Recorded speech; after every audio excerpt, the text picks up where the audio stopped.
Dunia pendidikan nasional berutang besar kepada pesantren. Karena jauh sebelum ada sistem pendidikan formal seperti yang kita kenal saat ini, sistem pendidikan ala pesantren telah diterapkan secara luas di berbagai wilayah Nusantara sejak ratusan tahun lalu.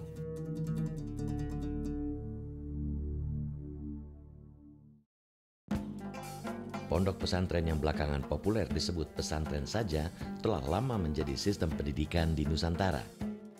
Hampir di seluruh pelosok Nusantara, khususnya di bekas wilayah kerajaan-kerajaan Islam, telah lama terdapat lembaga pendidikan yang kurang lebih serupa dengan pesantren, meski menggunakan nama berbeda. Di Aceh misalnya, telah lama dikenal lembaga Maunasah sebagai tempat belajar agama Islam.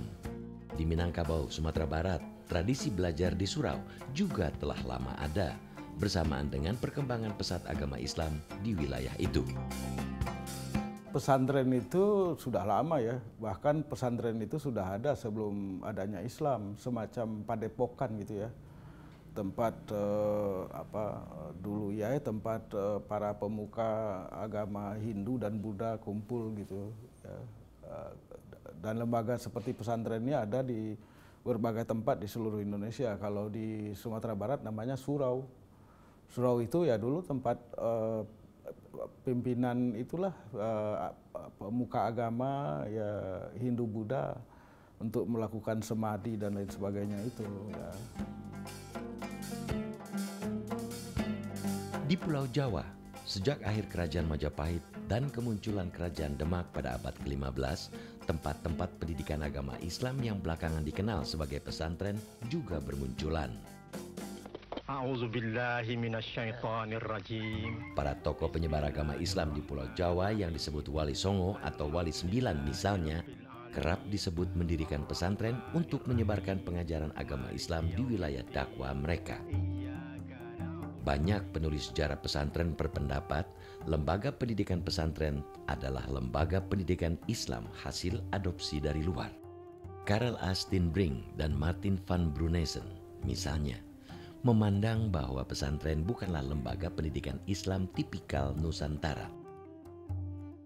Menurut Steenbrink, konsep pesantren merupakan adopsi dari tradisi sistem pembelajaran di India.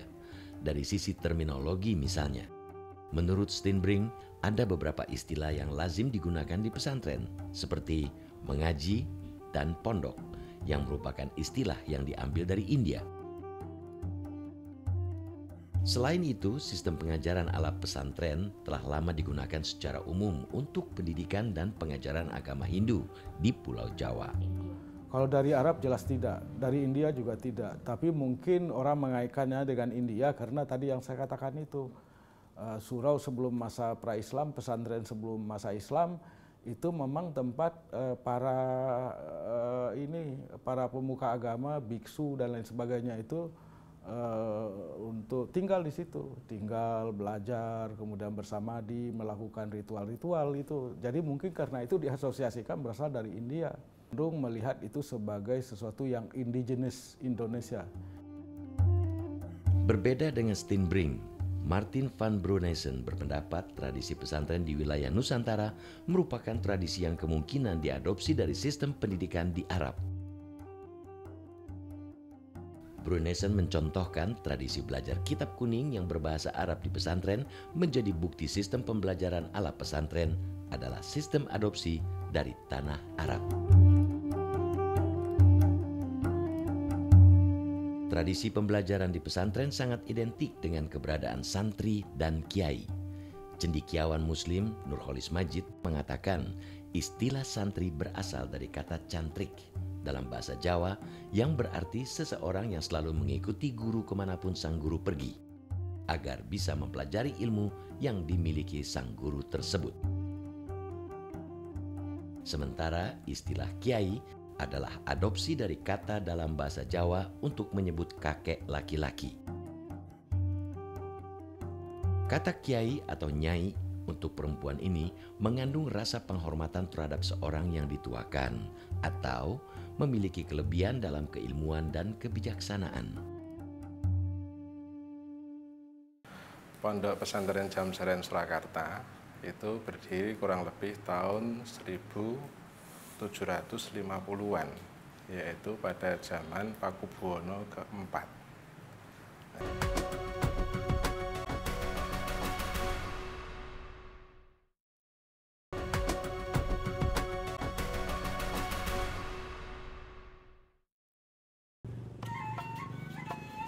Kemunculan tempat-tempat belajar agama Islam yang belakangan disebut pesantren dalam catatan sejarah memang telah ada jauh sejak sebelum era kemerdekaan. Meski demikian, berdasarkan penelitian Martin van Brunesen, pesantren tertua di Nusantara adalah pesantren Tegal Sari yang berdiri di salah satu desa di Ponorogo tahun 1742.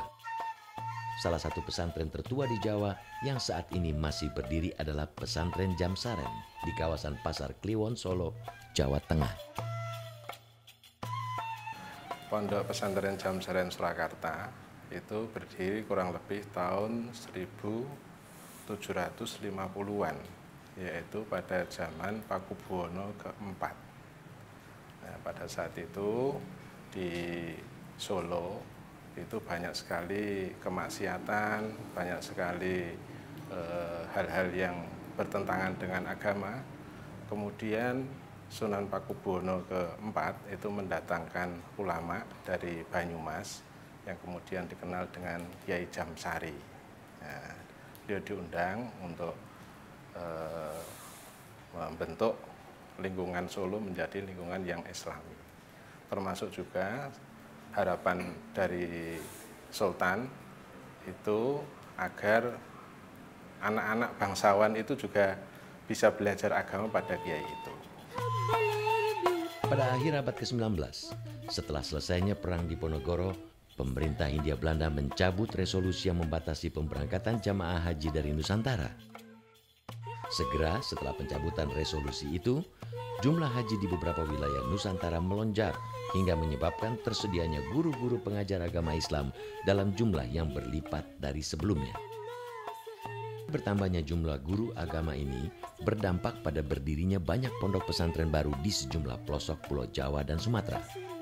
Perkembangan fenomenal pesantren itu baru mulai terjadi tahun 1820-an, 1825 gitu. Jadi pesantren yang ada kita lihat sekarang ini cikal bakalnya sebagai sebuah kelembagaan pesantren yang lengkap, lembaga pendidikan yang lengkap, itu ya mulai dari perempatan kedua abad 19. Apalagi kemudian pada masa itu semakin banyak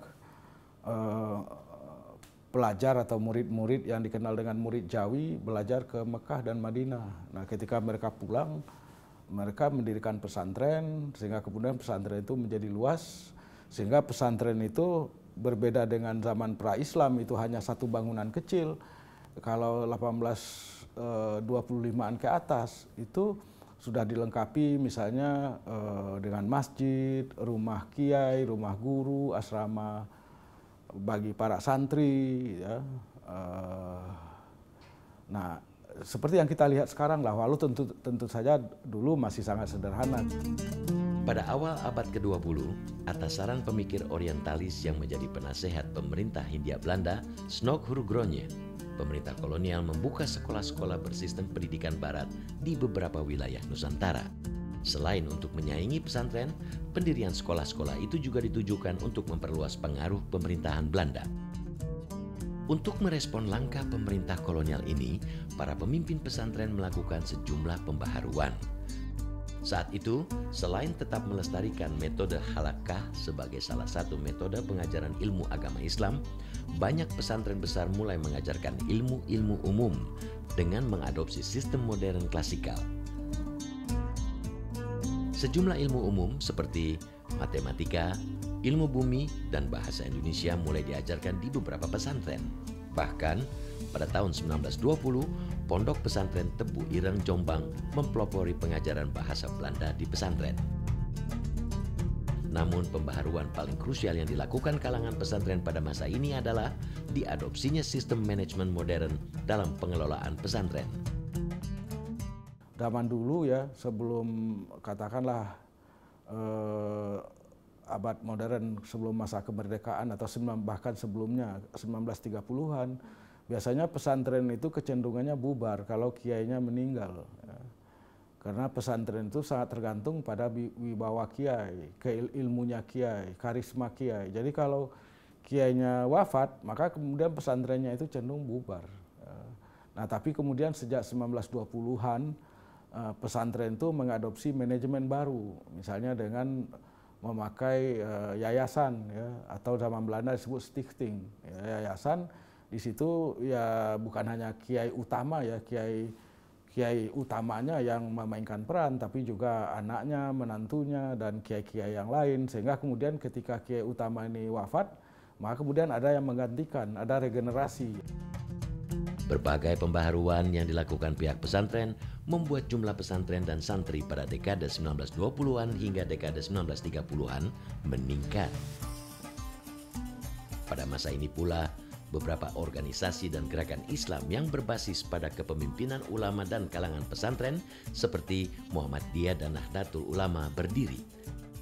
Kedua organisasi ini berperan besar dalam melahirkan tokoh-tokoh dan pemimpin yang ikut mewarnai sejarah pergerakan kemerdekaan. Proklamasi. Sesudah proklamasi kemerdekaan pada 17 Agustus 1945, kalangan pesantren ikut berdiri di barisan paling depan dalam mempertahankan kemerdekaan. Fatwa jihad yang diserukan Rais Am Nahdlatul Ulama atau NU, Hadratus Syekh Kiai Haji Hashim Asy'ari misalnya, telah menggerakkan ribuan santri dan umat Islam untuk ikut bertempur melawan tentara sekutu dan Nika Belanda di Surabaya pada awal November 1945. Ibunya anak Gontor itu ada dua selain ibu biologis, yaitu ibuku Indonesia dan ibuku Gontor. Nah, kalau yang begini kan tidak mungkin mengajarkan perilaku yang radikalis, yang ekstremis, ya.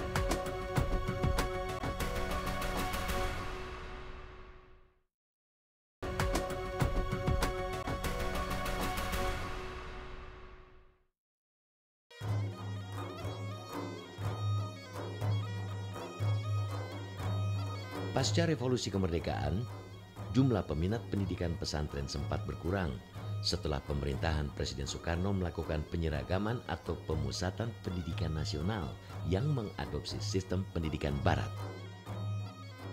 Menjelang akhir kekuasaan Presiden Soekarno, saat itu beberapa kalangan pesantren terlibat konflik tajam dengan kelompok komunis. Saat pemerintahan beralih ke rezim Orde Baru, diskriminasi terhadap sistem pendidikan pesantren juga sempat terjadi. Lulusan pesantren misalnya, sempat tidak bisa diterima melanjutkan pendidikan ke perguruan tinggi umum negeri. Namun, sejak dekade 1970-an, kalangan pesantren merespon kondisi yang ada dengan melakukan berbagai pembaharuan. Di antaranya, mengadaptasi dan mengintegrasikan sistem kurikulum pesantren dengan sistem pendidikan umum. Semuanya kita ikutin. Dan kita ingin lebih bagus daripada kurikulum-kurikulum yang diterapkan. Maka yang kita terapkan di Darun Najah ini ada dari kurikulum 13 misalkan itu, ternyata yang kita lakukan sudah lama ini ternyata benar. Nah, dan itu menambah keyakinan kita untuk apa yang kita lakukan di Darun Najah itu lebih benar diantaranya. Kita selalu tingkatkan sumber daya manusia di Darun Najah ini. Kita di Darun Najah ini apa yang kita lakukan ini, itu mengacu kepada tujuan KUR kita ya, semuanya untuk pendidikan. Dan selalu kita bilang kepada guru, kepada pengelola, kepada yayasan, kepada anak-anak santri semuanya, apa yang kita lihat, kita dengar, dan kita rasakan ini adalah bagian daripada proses pendidikan. Untuk yang mukim itu kita justru tidak seperti pondok yang pada umumnya. Pondok kita yang mukim itu mewadahi anak-anak yang sekolah formal di luar. Jadi punya pendidikan formal mungkin di SMA Islam 1, di negeri, di Muhammadiyah. Itu dipersilahkan di sisa-sisa waktu mereka berpendidikan formal, sore harinya masuk ke pondok dan diisi materi-materi kepondokan. Nah, justru itulah yang membedakan dengan pondok yang lain. Karena banyak orang takut masuk pondok, takut tidak punya ijazah. Berbagai langkah pembaruan yang dilakukan kalangan pesantren membuat lembaga ini tetap bisa bertahan dalam perubahan zaman. Tidak sedikit pondok pesantren terus berupaya menyelaraskan sistem penyelenggaraan pendidikan dan pengajaran mereka dengan berbagai perkembangan pendidikan di tanah air serta tuntutan masyarakat.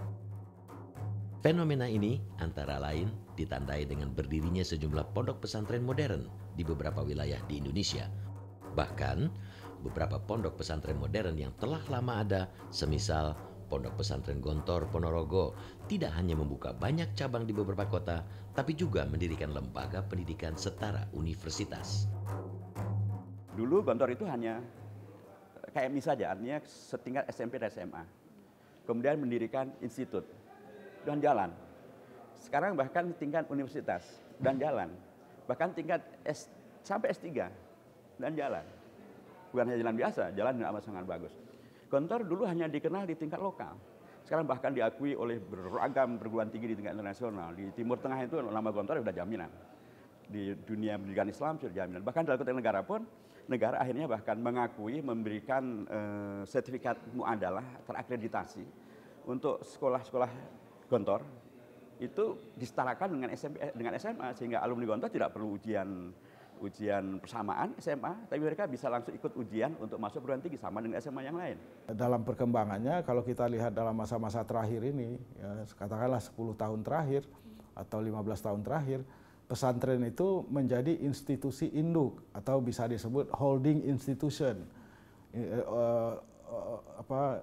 lembaga induk yang di dalamnya itu ada berbagai lembaga-lembaga lain, anak lembaganya itu bisa pesantren yang untuk belajar agama, tafakuh fiddin, ada yang untuk ada SD-nya, pendidikan umumnya, pendidikan agamanya, mulai dari madrasah ibtidaiyah, sanawiyah, aliyah, sampai kepada sekolah tinggi agama Islam negeri atau sekolah tinggi STAIS, sekolah tinggi agama Islam swasta, dan bahkan juga perguruan tinggi umum, bahkan juga di pesantren ada unit-unit koperasi, ada unit usaha, misalnya klinik, pelayanan kesehatan masyarakat. Jadi banyak cabang-cabang anak lembaganya. Derasnya perubahan di masyarakat direspon kalangan pesantren dengan cara beragam. Misalnya, meski saat ini banyak pesantren telah berubah menjadi pesantren modern, sejumlah pesantren tetap mempertahankan sistem pendidikan model lama.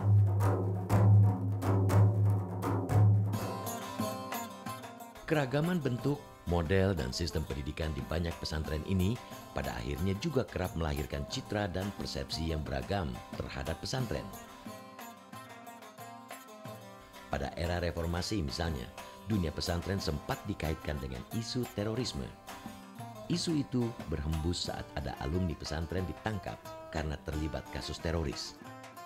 Namun, sorotan negatif ini perlahan menyusut dengan sendirinya karena banyak bukti justru menunjukkan bahwa pesantren telah berperan besar dalam menciptakan kehidupan yang damai antar umat di masyarakat.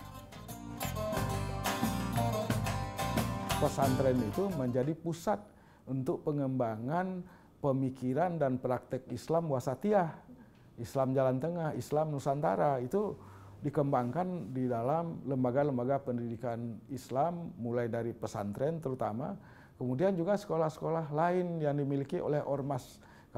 Kalau pesantren kan sering diasosiasikan dengan NU, tapi ormas selain NU sekarang juga mulai banyak mengembangkan pesantren. Ibunya anak Gontor itu ada dua selain ibu biologis, yaitu ibuku Indonesia dan ibuku Gontor. Nah, kalau yang begini kan tidak mungkin mengajarkan perilaku yang radikalis, yang ekstremis, yang tertutup. Ini sudah menghadirkan kesadaran tentang kepesantrenan kita, tapi sekaligus juga dalam bingkai keindonesiaan kita. Bahwa ada alumni Gontor yang punya masalah, itu semuanya sih, siapa yang nggak ada masalah di negeri ini. Sepanjang sejarahnya, kehadiran pesantren terbukti tidak hanya berjasa dalam mencerdaskan masyarakat, tapi juga melahirkan tokoh-tokoh nasional yang ikut andil memberikan sumbangan bagi keberadaan negara Republik Indonesia. Beberapa alumnus pesantren membuktikan kiprahnya di pentas nasional. Beberapa nama tokoh nasional seperti mendiang cendekiawan Muslim Nurholis Majid dan mendiang Presiden Abdurrahman Wahid atau Gus Dur merupakan alumni pesantren. Pada rentang waktu yang panjang, itu hampir setiap masa ada alumni Gontor yang dalam konteks nasional pun itu menjadi rujukan. Dulu misalnya tahun 50-an, 60-an, 70-an ada namanya tokoh alumni Gontor, Kiai Haji Dr. Itham Khalid. Beliau itu adalah ketua PBNU terlama sepanjang sejarah NU. Beliau pernah menjadi Perdana Menteri zamannya Pak Bung Karno. Kemudian pada awal masa Pak Harto, beliau menjadi ketua MPR DPR. Itu misalnya. Kemudian setelah itu ada misalnya sosok Cak Nur misalnya. Itu juga tokoh yang sangat disegani dan sangat dikenal sangat luas. Orang juga tahu itu beliau adalah dari Gontor. Ya, setelah itu kemudian misalnya ada Pak Hasim Zadi, ada Pak Din, dan seterusnya dan seterusnya. Kini, sebagai salah satu lembaga pendidikan tertua di Indonesia, pesantren telah banyak berubah. Perkembangan dan keberagaman pesantren di tanah air menunjukkan bahwa pesantren telah dan bisa menjadi agen perubahan dalam dinamika sejarah dan perjalanan masyarakat Indonesia.